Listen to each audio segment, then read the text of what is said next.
Euroregione News.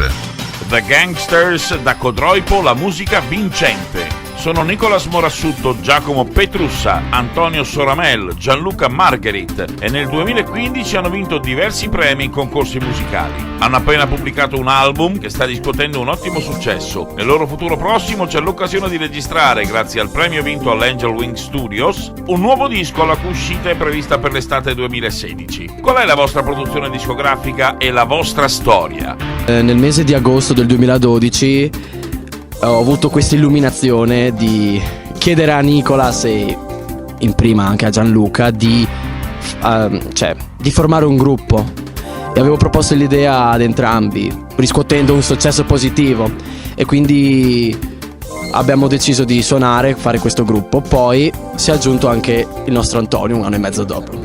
Prima c'era Lorenzo, che salutiamo se ci stai vedendo. Allora, il disco che ho fatto vedere prima è quello che abbiamo registrato quest'estate, si chiama Different Shades of Change.